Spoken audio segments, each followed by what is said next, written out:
right, welcome everyone back to the IMSH 2023 Press Box. My name's Lance. I'm the founder CEO of HealthySimulation.com. So excited for these 3 days of interviews that we're doing here in conjunction with the Society for Simulation in Healthcare at this meeting, which I just learned is the largest and most attended event ever. Over 4,200 attendees here coming together. I've been saying AC, BC and AC before COVID and after COVID. So I think we're in a place now where people are finally coming back internationally, people are attending, and so we've been interviewing SSH participants and leadership and industry experts and vendors to learn more about some of the things happening here at IMSH 2023. So I have with me Desiree Diaz, who is an SSH member and was working on a bunch of things within the organization. She's also the president-elect of ANAXL. Congratulations on that. Yes. For the International Nursing Association for Clinical Simulation and Learning.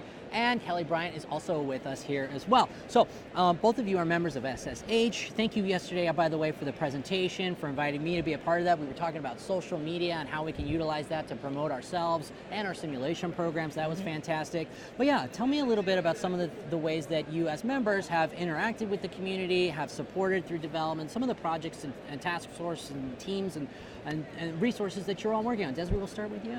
Well, first, as a new fellow, that was a great honor this week. Let Alone the Wall was fantastic. That's right. Always look forward to that every year, dancing with your colleagues on the floor. But the induction as a fellow and what the fellows actually do for the society is something I think is really important and meaningful. Right. So the fellows have master's classes and mentorships to provide that for the members. Okay. So never feel alone out in the world. They can reach out and get involved in those programs. Right, and it's such an honorable distinction as well to be a fellow with the society. It's nice to wear the yellow. I yeah, have to say, there's my very first few of them around. It's very special. Blue, so yeah. stuck with red.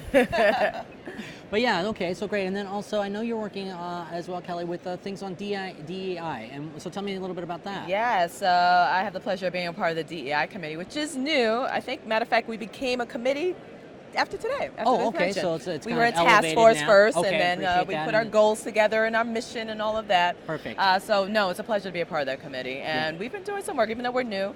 One of the first things was having a presence at the research summit. Right. So making sure that one of the representatives was there, just to make sure that we keep DEI at the forefront. Right. And then I'm sure we're going to be working on other projects and maybe doing some educational workshops and having resources for people, because there's been a great interest. People want to do it, but a lot of times they don't know where to start. Right. Well, I know we've been covering some of that content on the HealthySimulation.com Learn platform for CECMEs and through the webinars that we've been doing. So in full support of that, and I definitely think that simulation provides a really unique opportunity to bring those types of elements into consideration, right? Not everyone has the opportunity to be in those communities that they are going to actually be in practice for and engaging with that those unique demographics within that population. No matter what country you are in the world, right? Everyone needs to do this type of work, because you never know who's going to come into that emergency department room, and we need to be able to be understanding of different cultures, backgrounds, ethnicities, and genders, gender identities. All of these things are really important, and simulation can play such a great role. So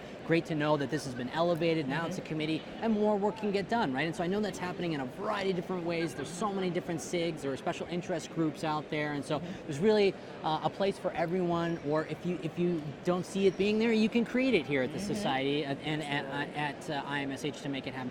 Tell me any more committees or teams that you're on, work that you're doing. It's really interesting that because of the new committee, the DEI committee, we had a panel discussion on a systematic healthcare disparity systematic review, and it was IMSH Present. So really focused for DEI was at this conference, and being able to talk about the state of the science in simulation related to healthcare disparities really highlights the society's emphasis on that. And what we found when we were doing a systemic review, there's still a lot of work that needs to be done.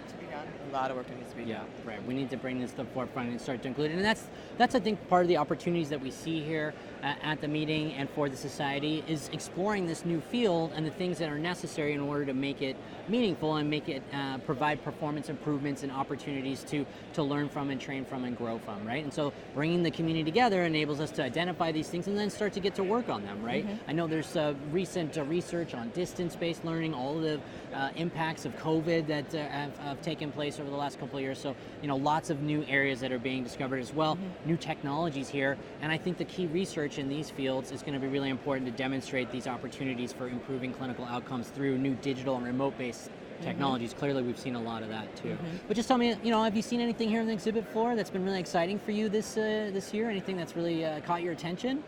Oh, goodness. I mean, the first thing I just want to acknowledge is that I've been coming to IMSH for quite a few years, and every year that I come, I'm so happy to see that I see more diversity in the products, more diversity in the task trainers of different skin tones, and mannequins that actually have different features. So I want to say that it's been a pleasure seeing that. Right, and I know Simulab just launched a whole new line of products with different skin tones, and so this kind of thing I think in the industry is so important as well.